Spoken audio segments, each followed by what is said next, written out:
Assalamualaikum. My name is Alina from 10th class and my school name is Government Girls Higher Secondary School Gakhar. Assalamu alaikum. My name is Haram Khalid and I am from Government Girls High Secondary School.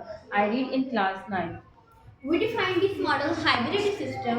Basically, hybrid system combined with hydropower generation, solar power generation, wind energy, and these system connected with control room by circuit breaker. The material used for this model, we use wood, hard cardboard, fans, solar panels, hydropower generation, dam, water pipes, motors, and much more. These material costed us very low cost by local markets. Hydropower generation is the first and basic part of this model. So first we verify hydropower generation. मौजूदा दौर में बिजली बहुत ज़्यादा इस्तेमाल हो रही है और हम अंदाज़ा नहीं कर सकते कि आने वाले दौर में बिजली कितनी ज़ाया होगी, क्योंकि हाइड्रोपावर जनरेशन बिजली पैदा करने का ही एक ज़रिया है। इसलिए हमने सोचा कि हाइड्रोपावर जनरेशन को इस मॉडल में ऐड किया जाए ताकि हम कौम को आगाही दे सकें कि हाइड्रोपावर जनरेशन से कैसे बिजली पैदा की जा सकती है। How hydropower is working? Hydropower is a consistent and reliable energy source and it making good base load. Unaffected by weather conditions, in 2019, it accounted for more than 28% of the world's total electricity generated. मतलब 2019 में 28% से ज़्यादा hydropower generation से बिजली का हिस्सा जो है इस्तेमाल किया गया है। अब सवाल यहाँ पर ये है कि हाइड्रोपावर जनरेशन से बिजली कैसे पैदा की जा सकती है। Hydropower consists of three main steps. Then it is working. First main step is water source. Second is turbine. अब देखें कि डैम यहाँ पे हमने इसलिए बनाया क्योंकि डैम पानी की सतह को बुलंद करने और बुलंदी से गिराने में मदद देता है। वाटर सोर्स में ये होगा कि पानी को एक बुलंद सतह से गिराया जाता है। सेकंड है इसका टरबाइन। टरबाइन का काम ये है वाटर सोर्स जो पानी आ रहा है उसकी हरकत से मैकेनिकल एनर्जी पैदा करे, और जब टरबाइन घूमता है इसकी ब्लेड तो साथ जनरेटर भी घूमेगा और जनरेटर का काम ये है कि मैकेनिकल एनर्जी को इलेक्ट्रिकल पावर में कन्वर्ट कर देगा। The second is solar power.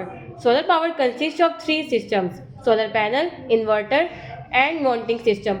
Solar panel converts sunlight into direct current by using photovoltaic cells, which are made of silicones. These cells are laid to create semiconductor that releases electrons when photons from the sunlight hit it, producing an electric current. Solar layer is worked by using photovoltaic effect. These cells are laid to create a semiconductor when electrons knock loose electrons and conduct electricity. Solar panels inverter converts DC electricity into alternate electricity by using photovoltaic cells that converts it for that can power our appliances and using it to be sent to grid system. सारे लोग ये तो जानते हैं कि बिजली solar power से कैसे जनरेट की जाती है, लेकिन ये नहीं जानते कि कैसे। सारे लोग इस्तेमाल तो करते हैं, जैसे दूसरे हाइड्रो पावर में देखा कि हमने कोई टरबाइन घुमा तो ये बिजली पैदा हुई और विंड घूमेगा तो बिजली पैदा होगी, लेकिन सोलर में या तो कोई चीज़ ऐसी है जो घूमेगी तो बिजली पैदा होगी। इसलिए आज मैंने सोचा कि आज लोगों को हम बताएंगे कि सोलर पावर जनरेशन से कैसे बिजली पैदा की जाती है। डायोड, यहाँ पे डायोड होता है, उसमें एक दो मटेरियल होते हैं, एक पी टाइप और एन टाइप। पी टाइप जो होता है वो होता है पॉजिटिव और एन टाइप जो होता है वो नेगेटिव डायोड होता है। पॉजिटिव टाइप में ये होता है कि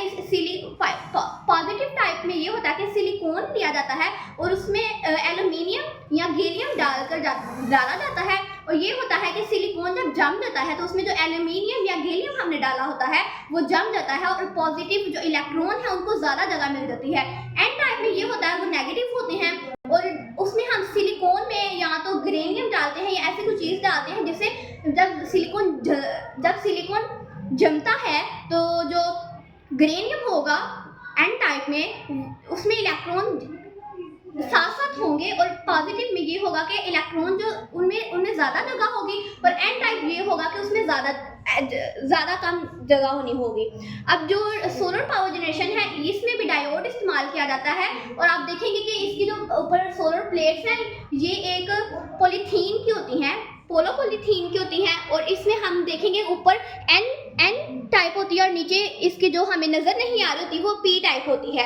एन टाइप का ये हुआ जब एन टाइप और पी टाइप दोनों को जोड़ा जाता है तो एन टाइप पी टाइप में कन्वर्ट्स होंगे और नेगेटिव पॉजिटिव की तरफ जाएंगे और पॉजिटिव इलेक्ट्रॉन ज़्यादा हो जाएंगे। अब जब हम इनको सोलर प्लेट्स में करते हैं तो सोलर प्लेट सूरज से अपनी तवानाई हासिल करता है एंड सोलर से जो एनर्जी आ रही है वो एन टाइप तक आएगी और एन टाइप से आगे पी टाइप तक जाएगी और पी टाइप एन टाइप से एनर्जी गुजरती हुई पी टाइप तक आएगी। और जो इलेक्ट्रॉन्स तब हुए थे, मूव हुए थे, उनका काम यह है कि दोबारा पी टाइप से एन टाइप से आए और जो एन टाइप तक आएंगे। और जो अगर हम इन दोनों वायर, ये देखिए हमने वायर्स लगाई हैं, अगर हम इन दोनों वायर्स को जोड़ देंगे सोलर प्लेट्स के साथ तो जब जो एन टाइप से पी टाइप तक इलेक्ट्रॉन गए थे जब वो वापस आएंगे तो जो वायर लगी होगी उससे हम बिजली पैदा कर सकते हैं। और अगर आप कोई भी चीज़ रखेंगे जिसको हम वोल्टेज से चला सकेंगे तो वो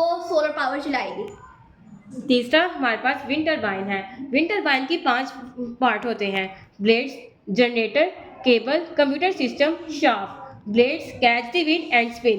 Generator converts mechanical energy into electrical energy. Cable carries the electricity to transmission line. Control center thus control the direction of blades. Shaft. The wind turbine shaft is a large central rod that rotates the turbine into the gearbox and generator. Wind turbine generator is a device that converts mechanical energy into electrical energy by using its rotor blades to spin a generator. बिजली की पैदावार, blade से जुड़ी हुई shaft generator को घुमाती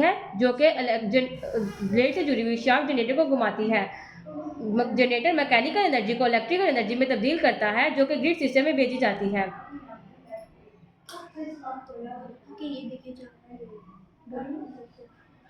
यहाँ पे हवा इसके साथ, जब इसके ऊपर हवा लगती है तो ये जनरेटर ये इसके स्पिन्स घूमते हैं जिससे इलेक्ट्रिसिटी की पैदावार होती है।